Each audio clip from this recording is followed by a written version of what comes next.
중신용자나 저신용자가 주로 이용하는 중금리 대출의 금리가 최대 10%포인트 낮아지고 대출 신청 요건도 완화됩니다.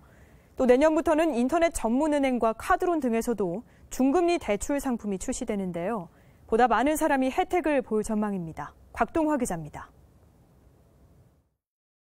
담보 없이 연 10%에서 20%의 금리로 자금을 빌려주는 중금리 대출은 지난 2016년 출시 이후 1년 만에 공급 규모가 3배 가까이 늘었을 정도로 많은 사람이 혜택을 받습니다.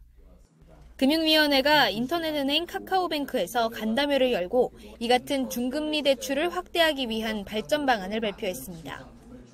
우선 정책 상품인 사이돌 대출의 재원인 보증 한도를 2조 원 늘려 5조 1,500억 원 규모로 공급하고 필요하면 추가 확대할 방침입니다. 더 많은 사람이 사이돌 대출을 이용할 수 있도록 내년부터는 지원 기준을 완화합니다. 근로소득자의 경우 은행과 상호금융은 연소득 2천만 원에 재직 6개월 이상이 1,500만 원에 3개월 이상으로, 저축은행은 연소득 1,500만 원이 1,200만 원으로 각각 낮아집니다. 중금리 대출을 받을 수 있는 경로도 카카오뱅크, K뱅크 등 인터넷 전문은행과 카드사 회원의 신용대출인 카드론 등으로 확대됩니다. 사이돌 대출을 출시할 계획이고요. 그리고 그 공급 물량을 더 확대하겠습니다. 2020년까지 전체 중금리 대출 누적 5.1조 원, 계좌 수로는 약 60만 개의 대출을 공급할 계획에 있습니다. 인터넷 전문은행은 사이돌 대출과 동일한 지원 조건을 적용할 예정입니다.